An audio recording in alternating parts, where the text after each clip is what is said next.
What's up, LRE Penwood? No, not LRE. Oh, you said that. We're doing this live, everybody. What's up? Welcome back to the podcast. Yeah, but it's not LRE, it's STS. STS, Start to Spin fam. What's up, everybody? Back for another week. Today we're talking about from nerves to natural, overcoming stage fright and owning the DJ booth. And that wasn't planned. Diego just had some stage fright right there. So speaking of, that's what our topic is today. I definitely wanted to show you guys what happens when you stage fright, when you know the people are watching you. So perfect for this. All the viewers watching you, all the eyes on you, and you froze up. Yep, that's what happens on your first stage fright. When you first do this thing. So it's very important for you to practice and like set yourself to be able to do this, because it's not easy. It looks easy, but it's not easy. So we're definitely going to talk about this, and we're going to unveil some stuff, tips, tricks that helps us, get over the stage fright. So now let's get started with this. Shay, let's talk about just like DJ wise. Okay, not MCing yet. Let's not get into the MCing part, but just DJing wise. To start with, have you ever had, like, when you first started, you had the feeling that, like, what if I mess up? Like, like your first times, couple first times. How was it, and how you overcome that? Yeah, I mean, I think thinking about it, when it comes to DJing, the DJing part itself, it's almost like, unless you're like, on the podium in front, I feel like DJs are always kind of in the back. You can kind of hide behind your facade a little bit.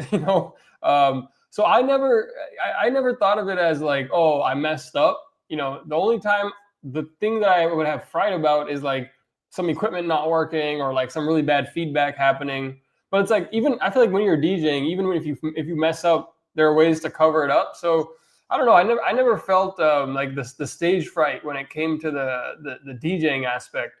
Only when like people have me up on a stage or something. Like if I'm like front and center for some reason, like I'm doing some event, like it's not at weddings, but other events that I've done, I'm on the stage and I'm like, everybody's kind of like looking up at me and stuff. Then I'm like, okay, ooh, I gotta like, I'm really in the spotlight here, but generally if I'm up on the side, whatever, I'm in the corner somewhere, like they usually put us DJs. I feel like that helps a lot with the stage fright.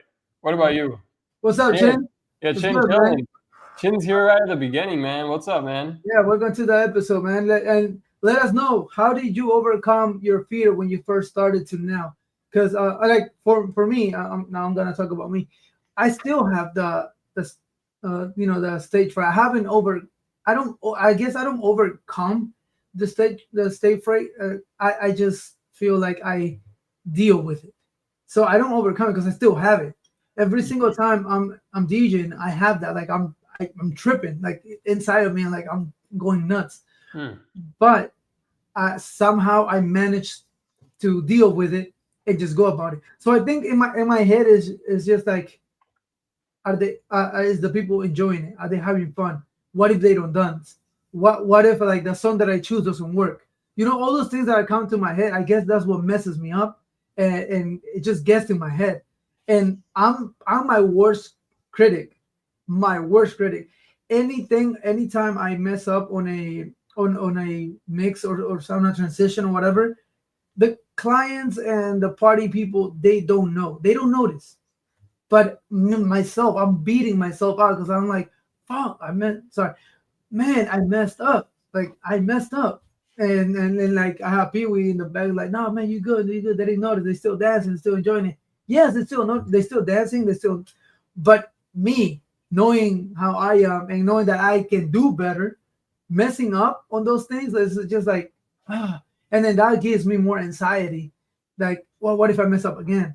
Like I just really hold myself accountable for every single thing that I do, and the way that I do the things. But again, to me, when it comes to DJing, it's just like, how can I make sure that they are enjoying it? Like, because sometimes you might think that they're not enjoying the music that you're playing just because they're not dancing, but sometimes they just don't want to dance, but they're enjoying the music. They're sitting down, they're bopping their heads, and it is what it is. You can't force everyone to dance, but you can definitely do your best to make them dance and enjoy the night. That's very. But now, how do you prepare for this? Like, what's your preparation in regards Yeah. to like? In my head, I feel like it's different. Like there's the anxiety like of like DJing, and then stage fright. Stage fright to me, maybe it's just the way I interpret it. But stage fright to me is like you get up on stage and the eyes are on you, and that makes you feel nervous. Not necessarily like the performing part of it. That's why I thought of stage fright. So definitely though, when it comes to like anxiety, like about oh shit, like okay, I'm going now. Like I Uh-huh. gotta do this kind of a thing. Like it's live, we're live right now. That usually lasts for me for like the first 5 minutes. But then Mhm. as soon as I start mixing a little bit. I play some of the bangers. Like it starts going. Then I don't know. For me, it's I kind of let it go, and then like even when I mess up, when I think in my head, the dialogue in my head is like, oh crap, like oh I messed that up, but don't just play it off, play it cool, and then just move on.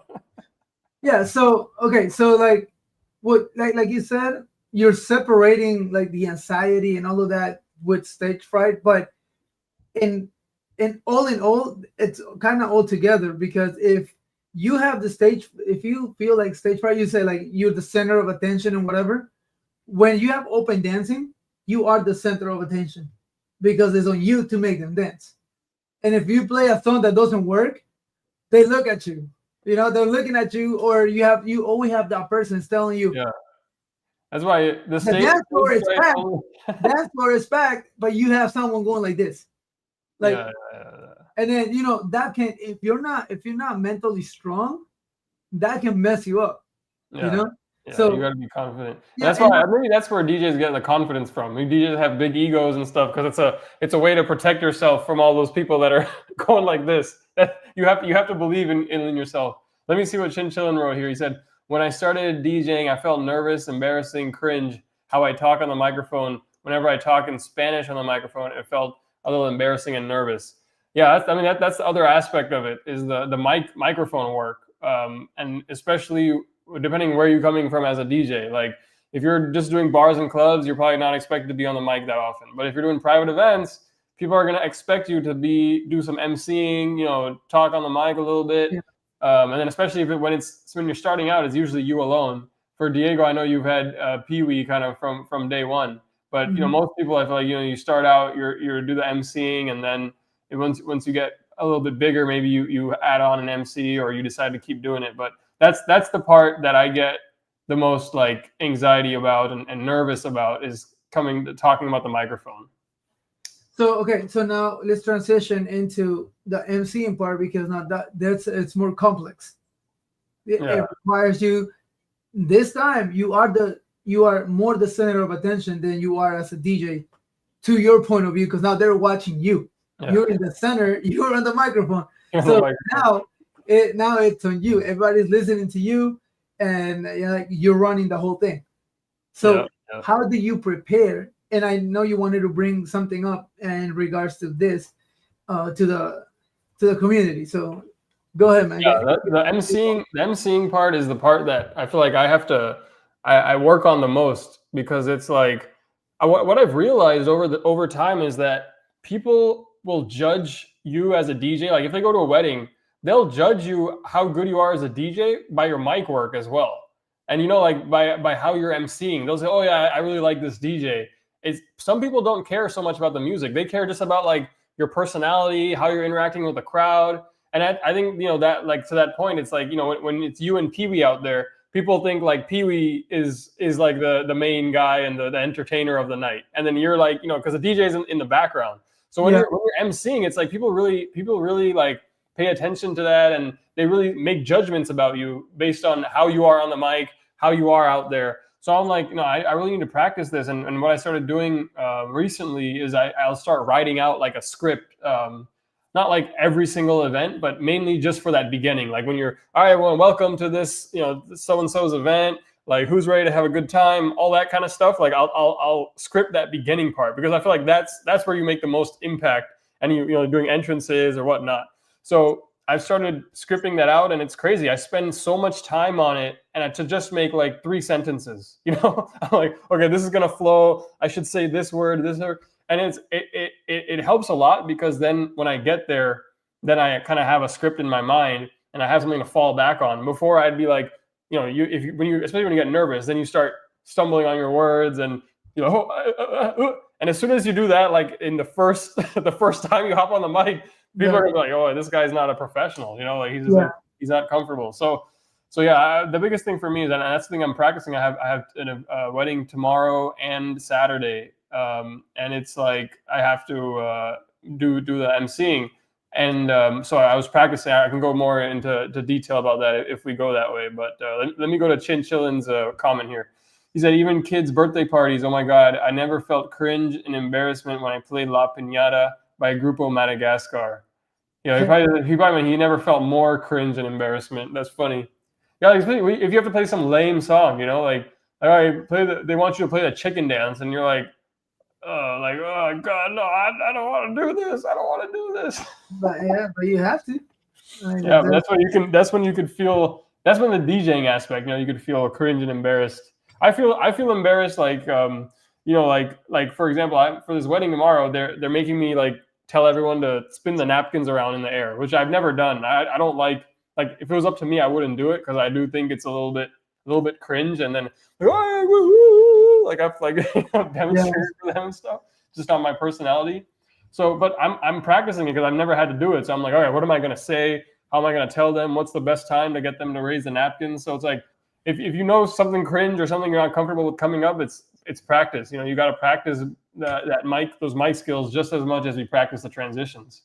Correct. What do you have to say? What do you have to say though about emceeing? I know it's you have Pee-wee who handles it for you, but even from your experience, having to train Pee-wee, or like how to evolve, because I remember the first time he started versus how he is now. I'm sure you had to help him out or do something for that. Well, yeah, and the funny thing is that every time I walk my dog at night, I act like I'm emceeing, like I'm just talking to myself, like I want to know how I would do it, and then I just start saying it, and it comes out naturally. But for example, when we do sound test, and I grab the microphone and I start starting as I stop messing up. And I'm like, damn, but I was just saying it just fine last night, walking my dog. But on the microphone, I kept messing up. So I'm like, damn, like, but again, so with Pee-wee, and then you guys already know that when the first time that he did this, it was in a 15, and he choked. He had a really the very difficult time, but at the same time, it helped them to grow into what he is now and the way he does it now. And yeah, I had a little, I helped him. I don't take all the credit because I don't MC, but I pretty much my points or like my tips that I will give anyone that's MCing, and take it from someone that has helped someone MC, but I don't MC because apparently I can't. You're like a coach. You're like a coach. I'm a coach that's never done it. You can't do it. Yeah, I can't do it, but I can a little help you a little bit. So I feel like you need to create a safety net, a safety sheet of something that you can start with and feel comfortable. Once you do it a couple of times, say 5 times, 5 weddings or quinces and whatever, and you use the same format, it begins to just like a muscle memory. So once you start doing it, you start speaking out faster, and like you can just put your vibe into it. And that's what he did the first time. After that one, I typed up like an introduction, and I took inspiration from DJ Bar's introduction. So I took a lot of his inspiration, and I put it into like our stuff. I sent it to him, and I was like, hey, for next event that we have, which was a wedding, like 15 says, okay, but a wedding, he was like, I was like, look, just say this and just put their names and whatever. So yeah, the first time he did it, it sounded like he was literally he was reading it. So it sounded like he was reading it. But then the second time it got better. The third time it got better. By the 5th or 6th time, Now he has it, but it's just what's it called? It's just for like like I Like want to say, reference or just yeah, just for reference. So yeah. he just says it like he just sees it and then he just goes. So it's literally he's just talking and just going at it and yeah, and so again, it's all about practice. You gotta practice. And I send the stuff to him the day before, or 2 days before, like all the names, what's gonna happen, like the timeline. So he knows and he can practice the names, his introduction, and all of that. And when we are at the event for when we're sound testing, I he go ahead and practice that too, like his intro, the way he's gonna do it, and also a lot of times you feed out of the crowd. So if the crowd you see that the crowd are hyped from the get go, you as an MC feed out of that energy, and then give it 500 more, instead of just going at 100, because you always want to project 100 minimum 100. But if you get that 500 for the crowd, boom, you go and you put the 500. But everything has to do with practicing. And if you mess up one time, it's okay. Do it, try it again, try it again, and try it again.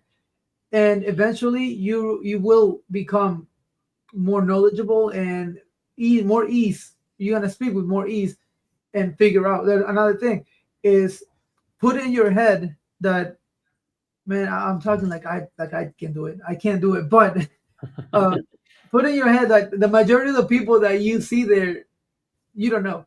So Yeah. it's fine. I feel like it will be more nerve wracking speaking to family and friends, because if you mess up, they'll remember and they'll give you grief for it. They'll give you a bad, a really hard time because you messed up. But people like you don't know. You're probably only gonna see them that day, and then you won't see them in like a couple years. So that's another thing. Another thing that I learned in school was because when I had to present, I had that problem too. Like couldn't present. So I had one of my teachers was like, just have 3 points of reference in whatever you're presenting over people's heads. And just when you talk, look there, look one in the left, look one in the center, and one in the right. So it looks like you're looking at the people, but you're not looking at them. You're looking above them. So Mm. that will take the nerve a little bit out of you, and it will help you to present whatever you have to say. So that's another thing that I also show Pee Wee. But the thing with Pee Wee is that he's a sales associate, like a salesperson. So he's used to being with people all the time. I'm in IT. I work from home. I don't see people. So I'm not used to like talking to people. You know what I'm saying? Yeah. So and unless it's like gigs and talking to clients, besides that, I don't see that many people like that. Like he Yeah. does. He sees people every day. So I guess it's much easier for him to talk to people and like be out there, be the point of reference for everyone. And trust me, I am very happy that I have him, and I'm very happy that people think that he is the point of contact. I Yeah. don't want them to come to me. Yeah. Then you get less stage fright too. Then Yeah, so I get more I eyes get on you. I get less pressure. He's used to it. He can handle it, and like I don't mind people coming and asking me for songs, but I don't like. I feel like uncomfortable when they come and tell me, "Hey, can you say this on the mic?" No, I can't. Like I was like, okay, we'll say it, but then I tell people like, hey, say this, and he's like, okay, Yeah. so like that. But I can't. The only thing that I will do is I will hype while I'm playing music. I'll grab on the mic every now and then and just say a couple things, or like hey, sing it loud, let me hear it, something like that. But besides that, you're not gonna catch me running a whole thing. Like, no, I can't do it. Yeah, I can't. you're like a coach. You can't do it, but you can tell us how to do it the right way. What's up, Smiley? What's Smiley's in good, the boy? house, man. What's up, bro? He Yo, said let I me still he said I let still me get nervous, lol, but for some reason I can get the crowd hyped up more in English, lol. Yeah, that must be hard. that's another thing. Also, Pee Wee, his native language is English. He learned Spanish more when he started, like, dating my sister, and he became more into our family. So he started more, doing the Spanish more. But he's more comfortable, like 100% comfortable in English because that's his native language. And now he's done it so many times in Spanish that he is more comfortable. But at the beginning, it was a little difficult and nerve wracking for him because he did have to start reading. But again, practice, practice, practice, practice, and now he can do it either. And sometimes he even like does English and Spanish at the same time. Like he's like throwing English and Spanish to keep everyone, in the loop. And Right. that's another thing that is great, that you can implement two languages that are part of the event. Because like for example, I have three weddings coming up, and one is Honduran, and like Greek and Irish. So English and Spanish, pretty much. I mean, I know they have the other languages, but English here mainly, and then Spanish. The other ones are Mexicans, so that's Spanish. So the fact that we have both English and Spanish, and that we can throw both at the same time in one event, it gives us like an extra. Some, because I've seen a lot of MCs that they either do it in Spanish or English, but they won't mix it. You feel me? Like Yeah. I know there is some that will mix it because they feel very comfortable doing it, and Pete was one of them. He feels very comfortable now mixing both, but before it was just like English or Spanish, or when he had Spanish, he was practicing for days. Like let's say Wednesday, Thursday, Friday, and then Saturday he was like kind of ready. For Mhm. English, it just takes him one day. But now the day before, he gets all the stuff and then he's just practicing. The only thing I would say he has like sometimes like a hard time is like last names with like Spanish people, like the last names. Majority of the Spanish last names are easy, but there's some that they're like he's like how do you say this? And then like I just tell him. But I wonder if just one time, hopefully it doesn't happen, like knock on wood. I don't know what, but I wonder if like for one event he's like really, really sick. How would and then I have it's a wedding or something. Then I will have to take over because I don't have any other MC and I don't trust anybody else. So it Yeah. will have to be me. So I'm low key preparing myself, practicing. I'm practicing too every day.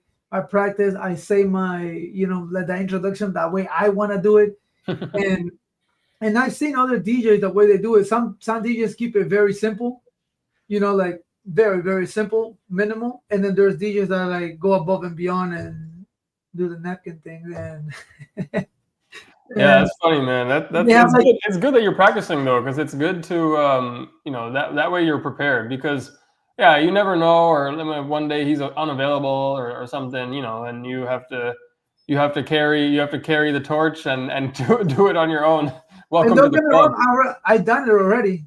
I have done it once. Oh, you did. I don't know if you see that video that it was a graduation party and Oh people yeah, played yeah, yeah. music. You made a gig log, right? I remember. Yeah, We were and doing I had service to too, man. Yeah, yeah. We were and doing I had service. to MC. Yeah, So I did, but again, I kept it very simple because I wasn't expecting for MCing. That was not part of the conversation. I was yeah, just gonna go there and play music, but for some reason they just decided that they wanted to be introduced, like the mom, the mom, yeah. the The siblings and kid all that. the kid wanted to be introduced, and he was like in a Yeah, bunch of dances and stuff. yeah. So like when they told me that, I was like, man, what the hell, bro? I can't do this. And then I had to suck it up because I'm already there. I'm not gonna say no. Hmm. So I was like, all right, whatever. So literally, I just remember what I've been practicing. Like I said, I've been practicing for like a long time, but Yeah. I've just never had the need to do it. So I need to make sure that I can also do it just in case Pee Wee can't do it one of these days, and then I just have to run it. Well, So what I'll say is that when I used to do events like subcontract for another DJ, a lot of times the complaint people would have about subcontracting DJs is that they like wouldn't MC. So they might have a conversation with the original DJ. All right, you're gonna do this, you're gonna do that. The subcontractor shows up. It wasn't communicated to him that he's gonna MC, and the subcontractor, I would not do this, but this is what people would do. They're like, no, like I'm not, I can't MC. Like I don't do announcements, just flat out. Like uh, somebody from your family is gonna have to do them. Like it's hard rule, you know? but okay, but we have to also keep in mind that announcements are completely different than MCing. MCing Yeah. is We're talking about two different things. Announcing, any DJ should be able to announce. Any. I do I that. mean, I announcing can like announce. But announcing like entrances. MCing is completely different. Like announcing entrances, like that. Like, oh, welcome this person, Okay, welcome that, but like that's that. MCing. You're MCing at that point. Announcing is like, hey guys, drinks are ready, or you guys can go get some food. That's Yeah, announcing. But presenting, that's an MC's job, not a DJ job. yeah. But that's the thing. So clients always just because They're they don't think about it like that. This is it's a skill, it's an extra skill. So yeah, when they think like, oh yeah, the DJ will do it, the DJ will do it, DJ will do it. But you show up, you haven't talked about it with your DJ, or you get somebody else. They're like, they might not do it. And I've heard that people be like, oh, that just they made I've like read reviews that from those companies that I worked with, that they'll be like, oh, the DJ made us do like the announcements and blah blah blah blah, but like the entrances. there's a lot of people, and I feel like this is a mis perception of clients thinking that a DJ is an MC too. Yeah, They're not. DJs are DJs, MCs are MCs. That's why there's different names to it. yeah. A DJ can announce. A DJ can announce, but an MC, it takes skill. It's not something that it just an MC. An MC can be taken for granted. There's a way and a flow that a MC does its job, correlated and connected to the DJ.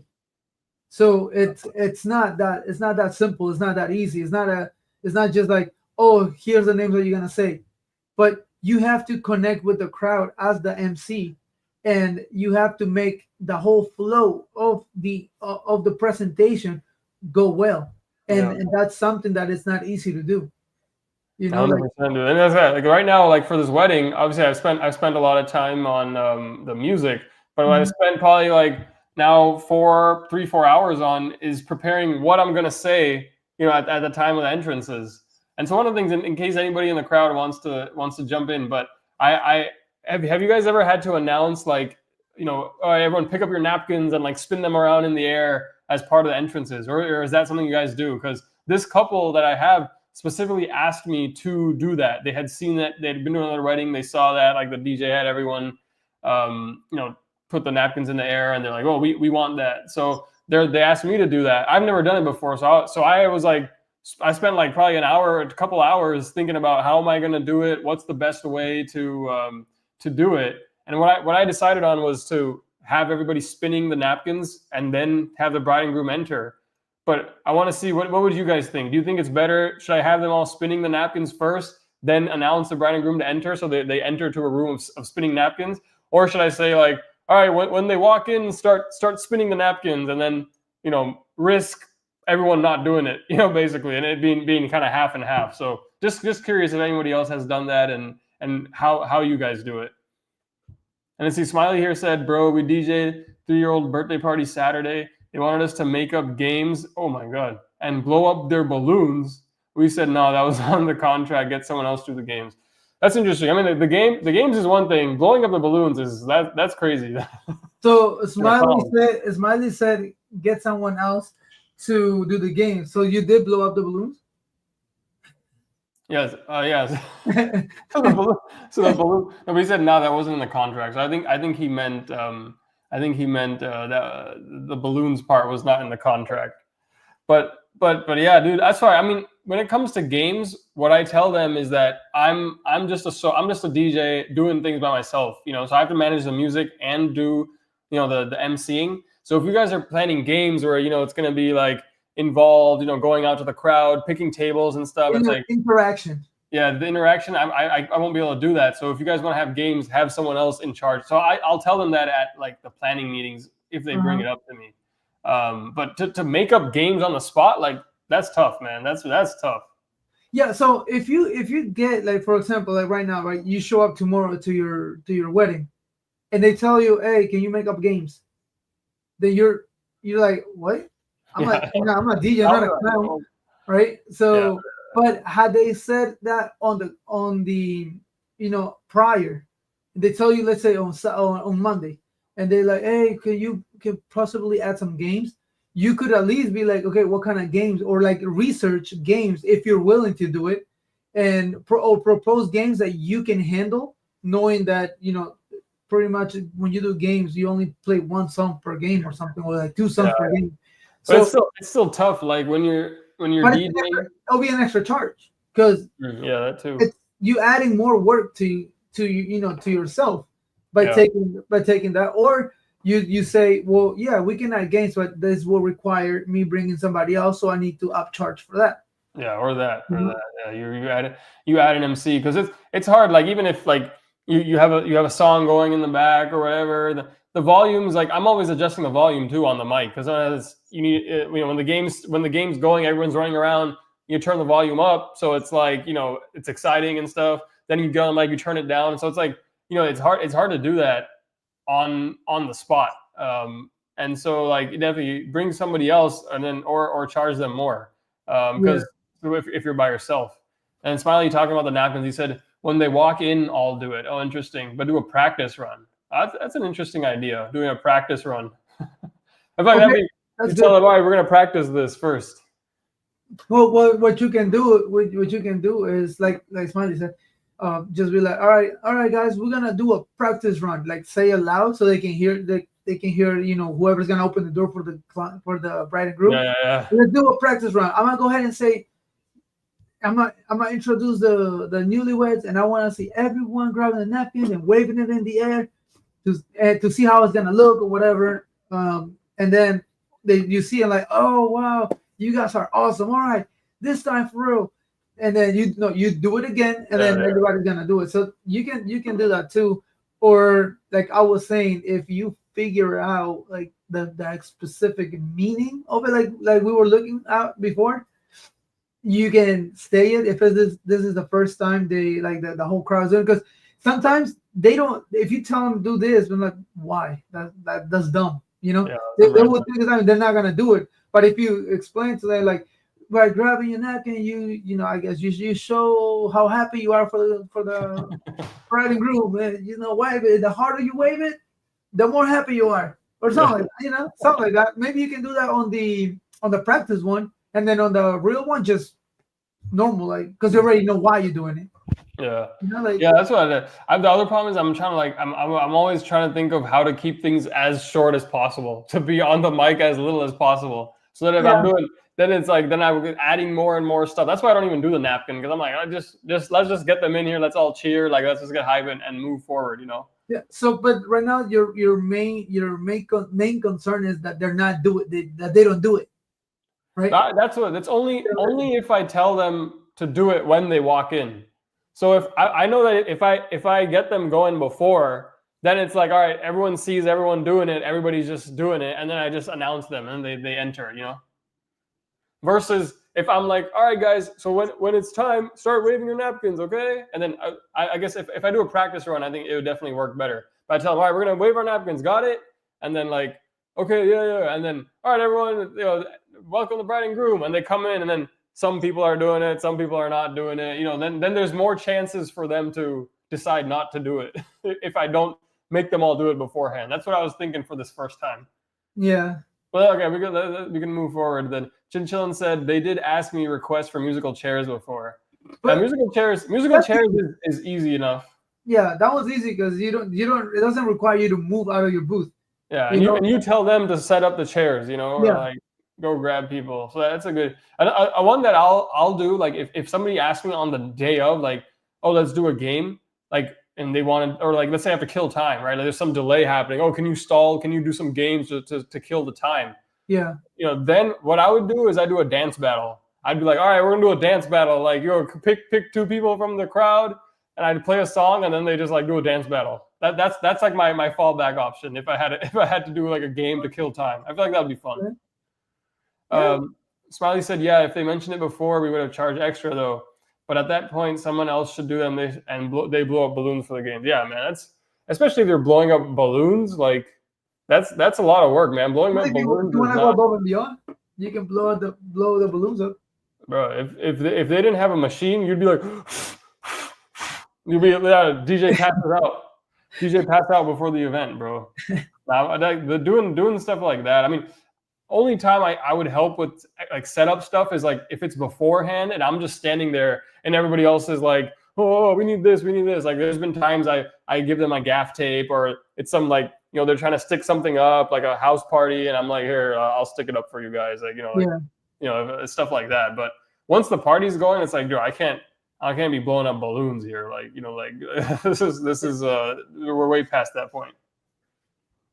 So you have like, if let's say if you finish your setup, you do take the time every now and then to, if you can, or if they need to help the clients. Yeah, if they're like, because you know sometimes they'll be all scrambling around, rushing all in front of you. They all look frantic, and I'm Yeah. just like standing there chilling. I'll be like, I'll put myself out there. Like, hey, you want me to help you move this? Blah blah blah. So I'll do it like That, that. You know? that also gives you points with Exactly. clients. So that's good. Maybe a Uh, little extra tip, you know, at the end of the night. I've done it a couple of times, especially when they, for some reason in this area, sometimes they give you the venue 2 hours before. So let's say that you invite everyone at 5, the venue is given to you at 3 o'clock. So you only have 2 hours to do the whole setup.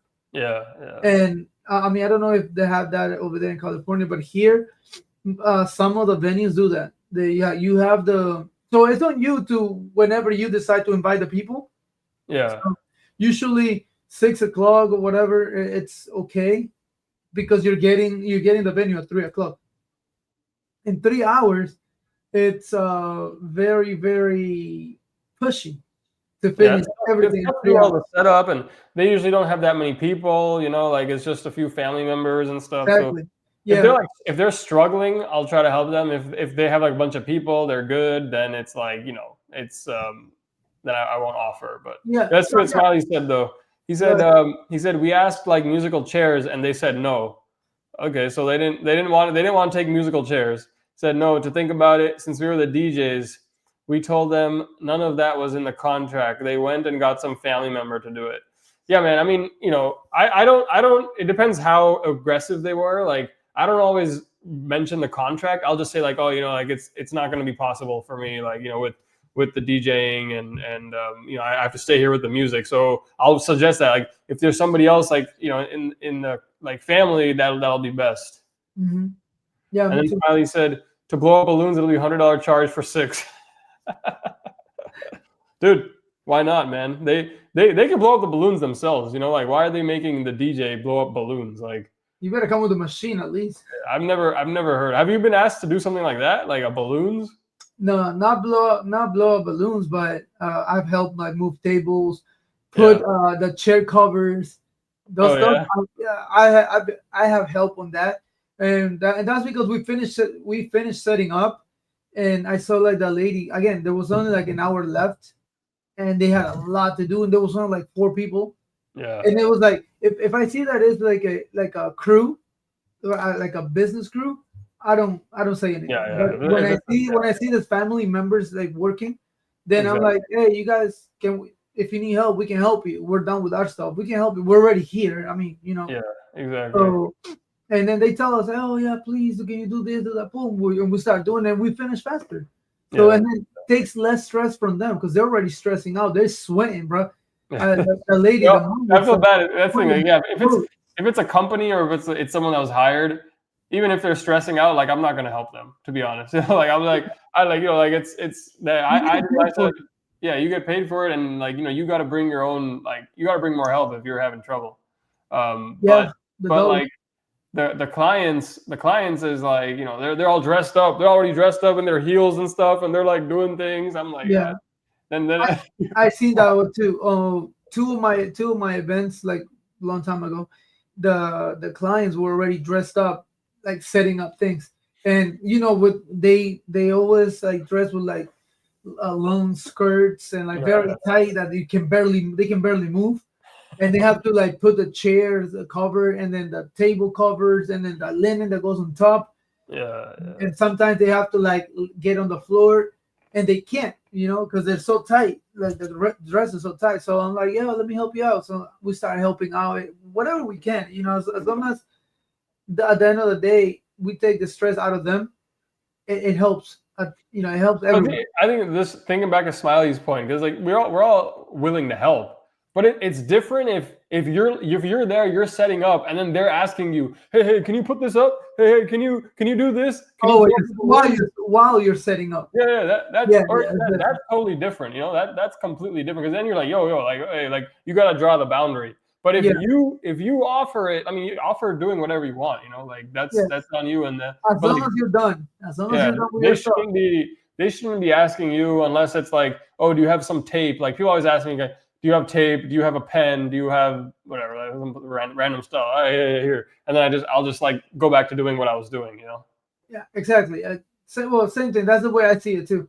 And As long, Smiley said, yeah, we do that also. Offered them my dolly as well. That's nice.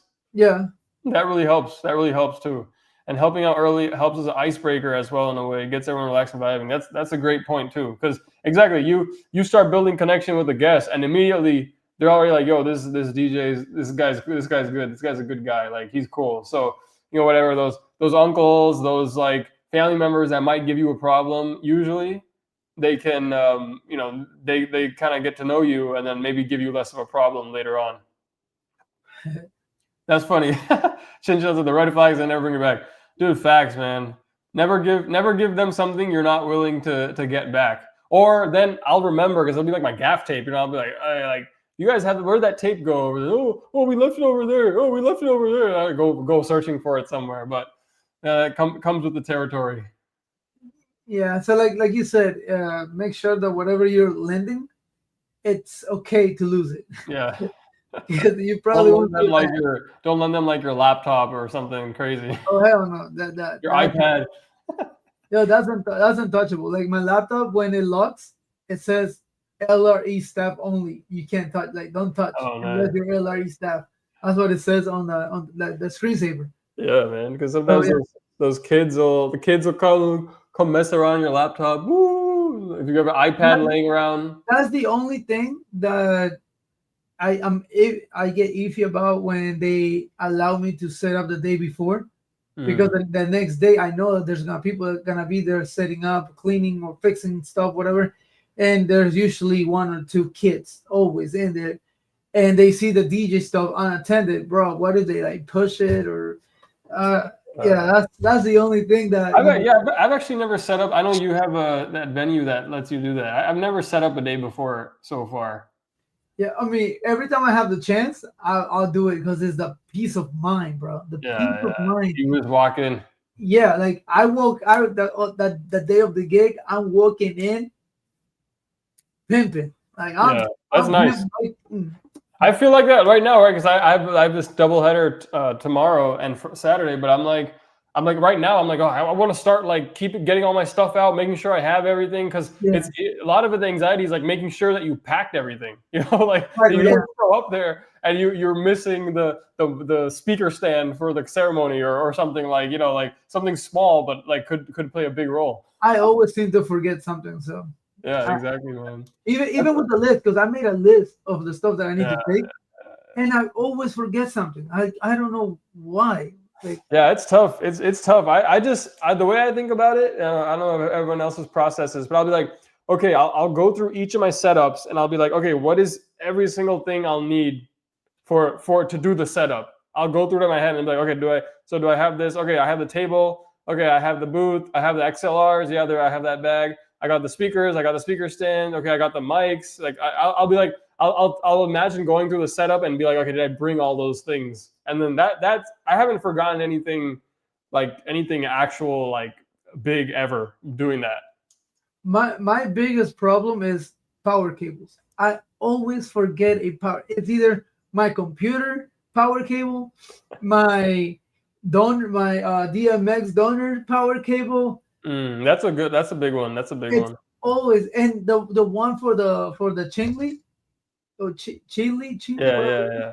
The Bro, those they're old school yeah. chargers, so you can't find it. I went to like three different 7-Elevens and I couldn't find that charger, so I had to come Uh, 35 minutes away to come and get me one because I forgot and I couldn't control my lights.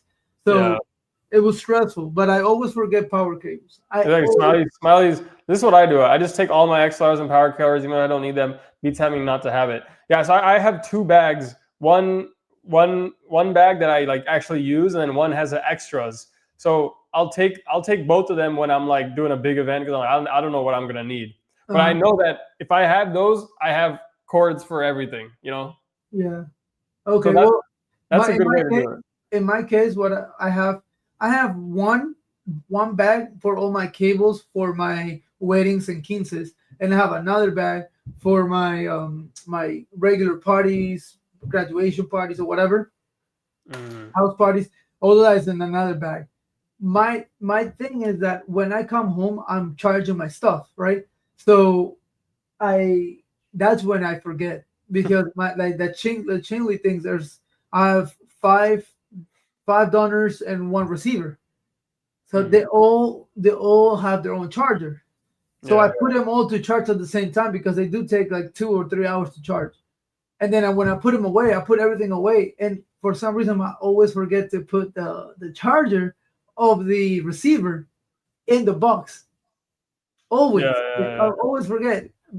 What I And do is just keep one because I charge them all before, but then like in case of emergency, I just keep one of the chargers so that if I need to, I can charge one. Like I don't know, one got turned on automatically or something. I just keep one that I leave in the box and that just take with me everywhere. that was my assumption. I thought I had one in my bag.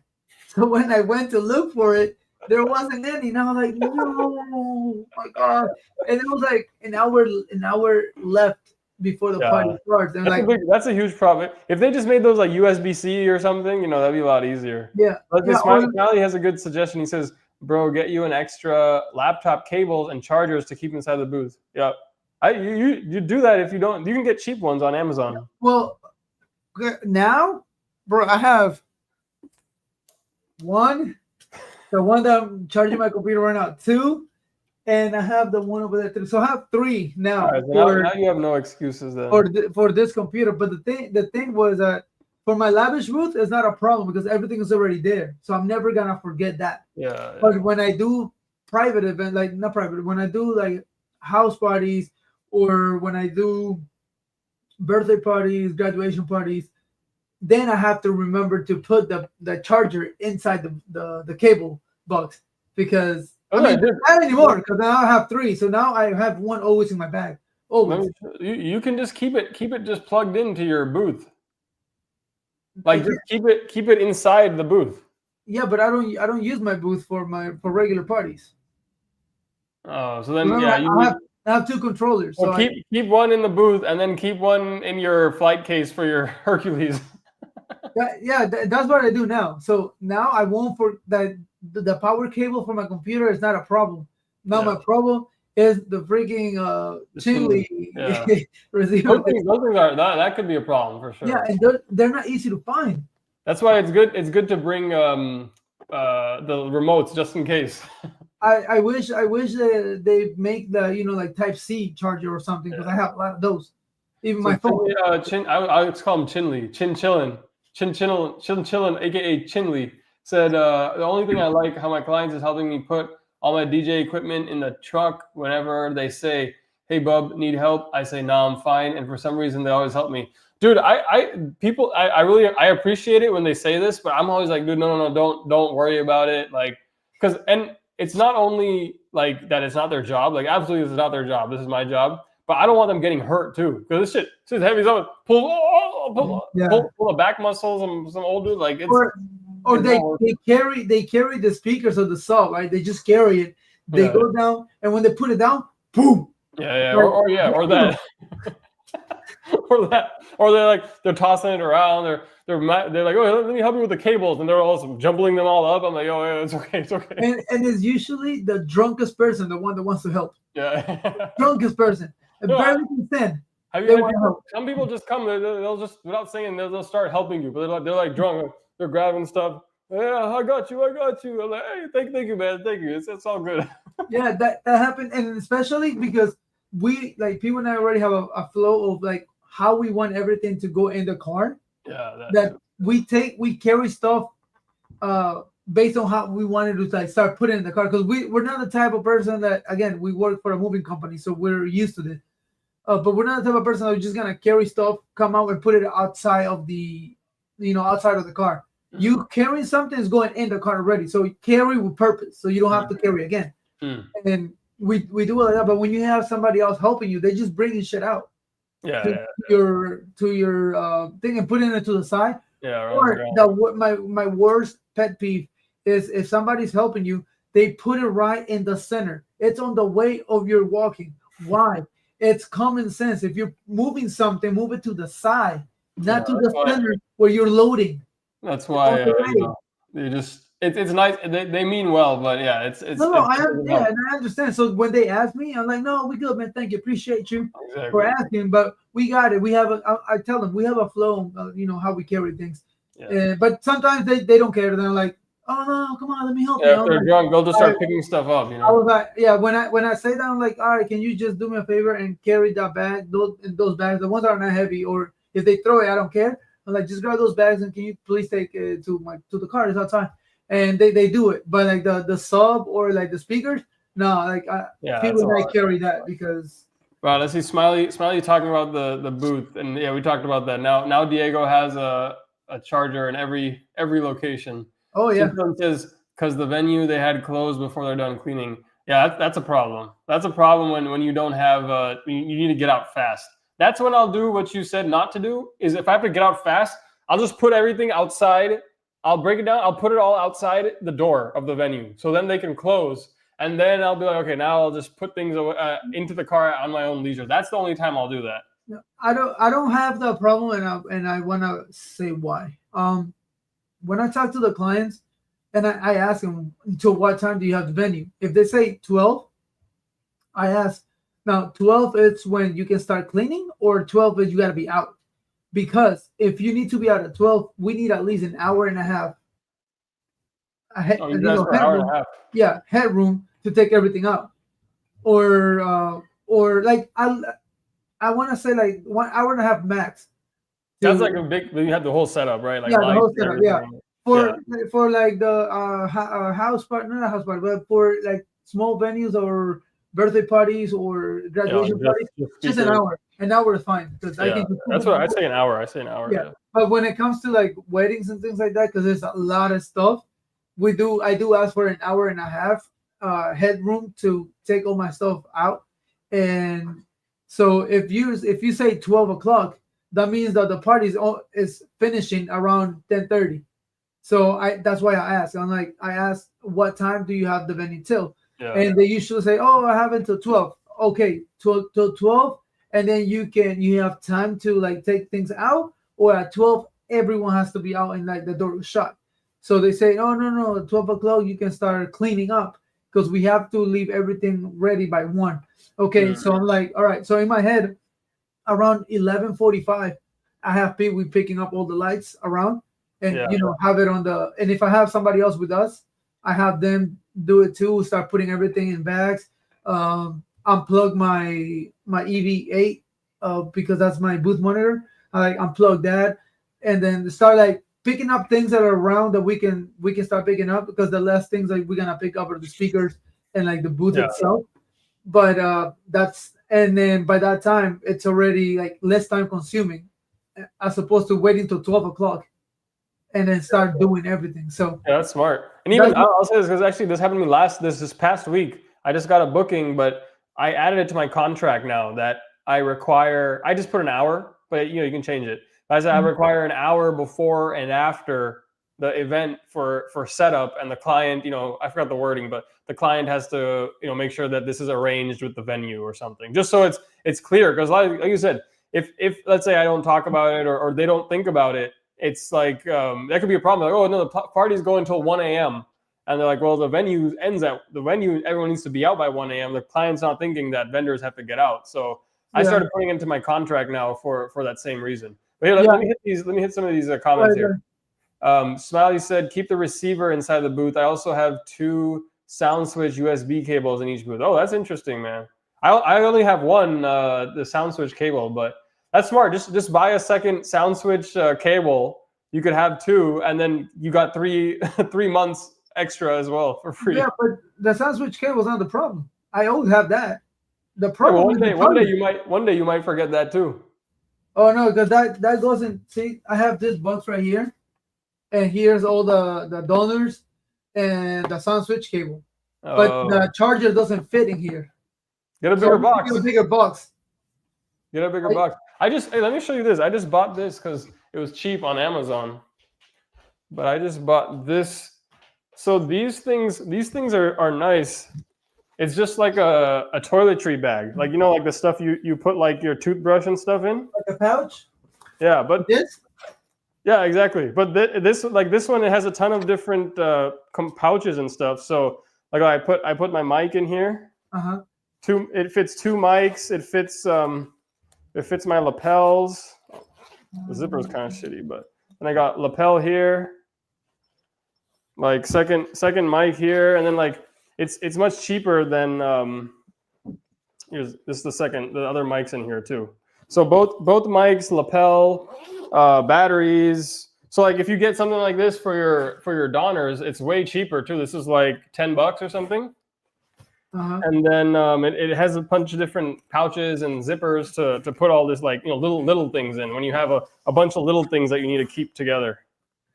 Yeah, I mean, I feel like maybe another thing that I have to do better is because I usually wait until like Friday to get everything ready, but I'm talking about Friday night to get everything ready. I should be doing it like maybe like Friday afternoon or maybe like Thursday night.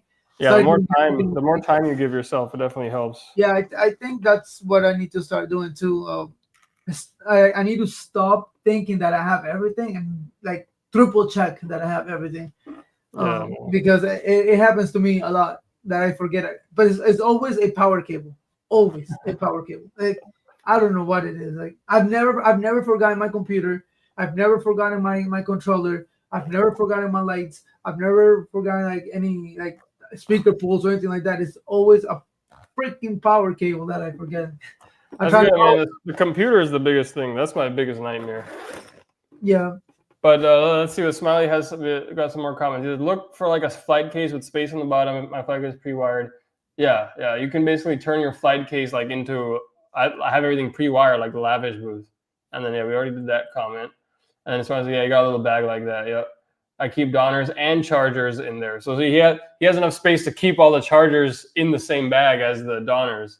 And then I always unplug them together. So maybe that's a good tip. Is just carry them all. Keep it all together. Even though like just keep all 5 of them.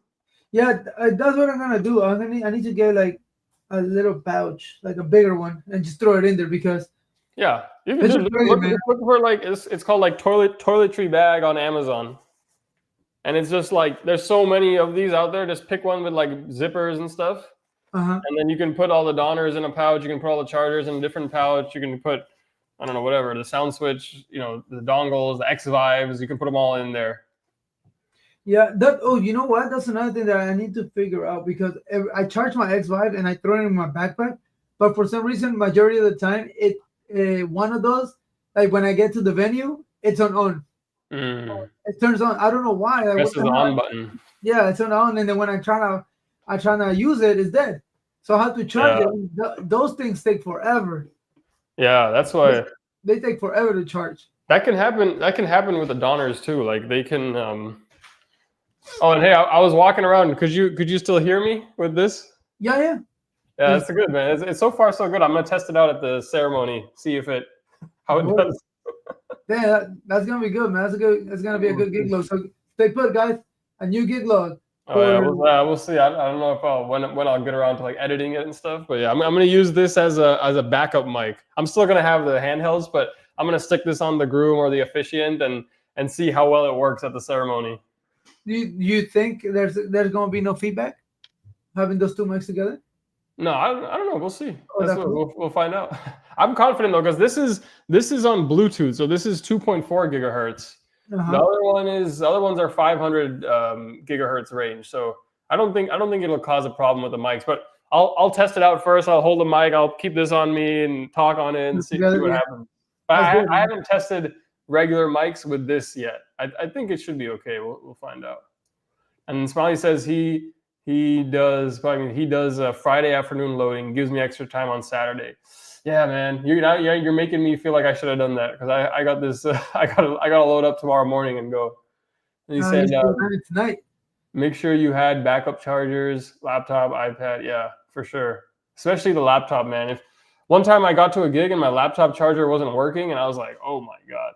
But major key. So these Mac, if you have USB-C cables or USB-C ports on your MacBook, you can charge your laptop or at least give it power through the USB-C port. Yeah. You don't only need MagSafe. So one time that Yeah. saved me because my MagSafe wasn't working. I don't know why it happened. But I just charged with the USB-C cable, and it didn't charge the battery, but it ran off that power from the plug. Kind of like a power save mode type of thing. Yeah, exactly. And I got the whole gig, and then it was about man. Yeah, definitely. Right now, I'm charging my computer with a Type C. Oh, nice. Okay, yeah. Because it's you already know that, but anybody else doesn't know that, it's a good tip to save you. And Smiley, nice man. He took his lavish boot to a pool party Saturday. Someone there hired me just because of it for a Sweet 16. Damn, dude, that's awesome. Yeah, and I got 2 bookings already, like the 2 weddings, the 2 Mexican weddings. Yeah. I got them just because they said that. Well, not just because, but big part of it is because my setup. They really like my setup. They said that it was very, very small. And like to the point, like it sounded very effective, and they said it looks very nice and very professional. So I was like, that's awesome, man. I'm glad I still haven't. I need to do that. I still need to get a booking or someone say they booked me because of that. But I had a videographer. The wedding videographer was like, "Yo, this setup is amazing." He was recording it and stuff, so that made me feel good. Usually the videographers are, oh shit, like keep the DJ out of the frame, but this guy was like recording my stuff and making all these videos with it. So that's cool. We got to see your lavish booth, Smiley. If you send us a picture or something, or email us a picture, maybe we can check it out, because it must be looking pretty good if somebody really hired you because of that. True. Come on, Smiley, show us your. Yeah, we haven't seen. I don't know if I've seen any videos with your lavish booth. I know you were working on it, but then I never saw the finished product. So it'd be good to see it. It's not in his video. It's not in his YouTube channel. It's on there? No, it's not there. Oh, okay. I haven't seen it. No, I haven't seen it either. I mean, maybe next time. Maybe we'll do one of those setup reviews. Again, yeah. And then this time, Smiley can do the lavish booth. Chin, what are you running? Yeah, what's your setup like? Yeah, what's your setup? Because Shay got the Rev 1 and Rev 1. Rev 1, yeah. Rev 1. I have the DDJ SX2 and the Hercules T7. But Shay and I, and apparently Smiley now, we all have the lavish booth. Lavish booth, bro, right there. Goated. Yep. And you got the LD Maui 5 right there. Yeah, the babies. The baby LD. The baby LD. Yeah, all right, man. That was a good show, man. Good overcoming stage fright. Diego started off with a little bit of stage fright, but by the end, he was doing much better. I dealt with it. Using the tips we talked about. Oh, that's right. He never did the cutout. He has the laptop, the controller on top. But that still looks really good because you can just run the wire, underneath, and then it's still not as messy as these other. But doing it without any sort of facade, you can have everything inside the table the same way. Just have the controller on top of the table. And then Chinchilla has the Markley Impulse 500. Oh, nice. Okay, that's yeah. So, Chin, you don't use a external mixer? You just directly to the computer. Oh, 500. Yeah, this is a good one. Yeah, the 500 is nice. It's similar to the Rev 1, but similar price point, but it has way more features. Like it's a bigger controller and stuff. Yeah, the 500. Yeah. Because the next one after that one is the T7. He said, he goes direct. Yeah, I like having a mixer because sometimes the volume is not loud enough just from the Rev 1. Like it adds more gain, and then I also usually have more than one mic. They have 2 mics. I can separate the channel. But yeah, it works. It works to do it straight from. I mean, I know people say like, oh, always have a mixer. I always have a mixer, but I've done parties starting out without a mixer, and the party was the same. Also, when I started, I didn't have a mixer. I thought that my Newmark Slate 4 was good enough, and I was doing house parties, and I was just connecting directly to the computer. And then when I started doing more events that required like more mics or like more power, then I went into the Mackie. This one. Is it CLX? VLX, something like that. Mackie VLX, and that's for my weddings, and then for my regular parties, I have the Mix 8, the Mackie Mix 8, and that one too. Like it projects and does the job that it needs to do. Yeah, I think it's the same one Smiley's saying here, but you probably have the 8 channel instead of the 12. Yeah, I have the Yamaha ones. I mean, they're all fine. And they'll do the same. The sound card is pretty much almost the same for all of them. For like the Yamaha and the Mackie, they're kind of like the same. So yeah, and I have the same thing. I have a small one and a big one. Oh, Rain 7. Damn. Hey, okay. We're going big. We're going straight up to the big leagues. The Rave 7. That's a nice one, but the problem is it's heavier than the other ones. But if you spinning platters, that's one of a kind, But you just have to be prepared that it's gonna be a little bit heavy. The Rev 7. And then he said, my homie's mixer burned out before an event. I pulled out the Mackie 12 V3, always carried as a backup. Damn, bro, that's scary. Your mixer burned out? That's scary, man. Fingers crossed. Fingers crossed it doesn't happen to me. That's crazy. Wait, for yours? No, he just said a mixer burned out. Just any mixer. Oh, golden version. Nice, man. That'll look nice, bro. And I'm using Rev 1 and Rev 5. Yeah, that's right, dude. You got the Rev 5 recently. Has it been good so far? Been good to you? I'm still on the Rev 1, but now sometimes the turntables, like what is it called? Like I don't know, the turntable part, it starts glitching a little bit in my Rev 1. So I'm scared to touch it sometimes during gigs. Really? Yeah. Oh wow. Like I used to do like backspins and stuff a lot. I think I get do a backspin, but now if I do a backspin, it'll start glitching. Oh damn. So I'm like, and then they'll stop working. So then I can't. If I touch it, it just stops the track. Like even if I touch it on the side, on the plastic part, it'll just stop the track. So now I'm like, I'm scared to do like backspins on it. Oh yeah. Well, I mean, I can see why. Yeah. That's crazy. But my first. That's a good one to start with. Yeah. All right, we gotta head out now. I gotta go. I gotta go pack my car because you guys got me all thinking about getting the car ready the night before. So I gotta go pack my car. You guys give me some homework to do. All right, guys. Well, we'll check you guys out in the next episode. Hopefully everything goes well with your gig this Thanks, weekend. man. Thank you. Appreciate it. Enjoy it, and we're looking for those mic. See how this thing does? Yeah. Well, see, what's going to be tough is that I'll have people be using this, so it'll be hard to tell what the sound's coming from. But I'll see if I can figure out. Well, maybe not at the moment, but like you can do a test with yourself, like farther out, and like yeah. Like but it'll be different because one will be with all the people versus when I test it, it'll just be like I won't test it when everyone's there, Yeah. But But yeah, I'll try to figure something out. Yeah. All right, guys. Peace. All right, guys. See you in the next one. Peace out. Man. Thank you. Peace out, guys.